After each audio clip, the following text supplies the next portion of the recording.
Halo semuanya. Sekarang saya akan menjelaskan tentang apa yang ada di video tersebut.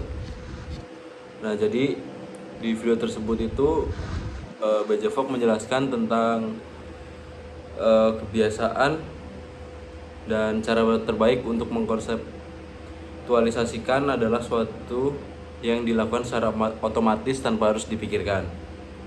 Nah, jadi otomatisasi itu hal yang mendefinisikan kebiasaan, ya, seberapa banyak kita tuh memikirkannya. Misalnya nih, kita mengemudikan kendaraan ke tempat yang biasa kita pergi gitu, misalnya ke kampus atau ke tempat kerja gitu. Terus kita langsung jalan, itu otomatis langsung sampai tanpa mikirin rute yang bakal kita ambil gitu. Tapi kalau kita lagi berlibur, misalnya berlibur ke suatu tempat gitu, kita bakalan buat keputusan, terus kita bakal mikir juga jalan-jalan tuh kemana aja sih gitu kan, jalan kemana. Terus tapi di sisi lain kita juga punya perilaku kayak ke tempat kerja tuh tanpa mikir gitu, jadi kita jalannya tuh secara otomatis. Nah, beberapa di antaranya saat otomatis kita melakukan sesuatu tuh, kita bisa nyebut itu refleks. Ketika perilaku bergerak ke arah ini, maka menjadi lebih otomatis, kita mulai nyebutnya itu kebiasaan. Nah, terus ada emosi yang diciptakan menjadi kebiasaan. Jadi mungkin berpikir bahwa repetisi adalah hal kunci yang harus terjadi, sebenarnya itu tidak akurat. Itu adalah emosi yang menciptakan kebiasaan.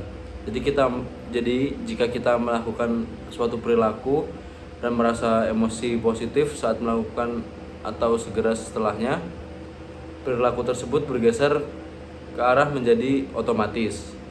Contohnya dalam kehidupan yang dijelaskan di video itu, contohnya adalah saat ia memiliki beberapa gitar di rumah.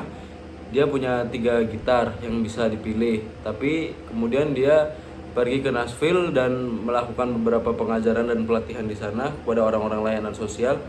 Untuk mengingat pengalaman itu, dia pergi ke toko gitar dan membeli gitar tua di Nashville, sebuah gitar 50 tahun. Jadi mereka mengirimkan gitar itu pulang ke tempat asalnya dan membukanya dan memainkannya. Tetapi saat ia memainkannya itu, dia merasa lebih mahir ketika memainkan gitar tersebut, padahal dia memiliki 3 gitar yang lainnya. Dan setelah itu ia terus memainkan gitar Nashville yang ia beli dan tidak memilih gitar yang lainnya untuk dimainkan. Nah, di sisi lain dari ini juga, jika ia memiliki kecemasan dan saya melakukan suatu perilaku yang mengatasi kecemasan itu, juga akan menggeser ke arah ini.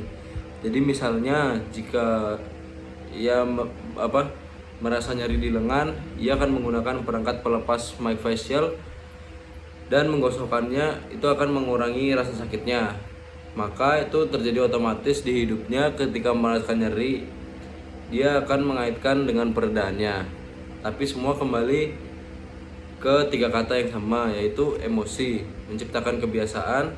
Jadi jika merancang untuk kehidupan dalam hidup atau hidup orang lain, yang sebenarnya adalah rancangan adalah respon emosional. Apakah itu merasa senang atau mengurangi kecemasan atau rasa sakit. Jadi itu penjelasan saya tentang bagaimana emosi menciptakan kebiasaan, yang sudah dijelaskan oleh video tersebut oleh BJ Fogg. Sekian dari saya, terima kasih.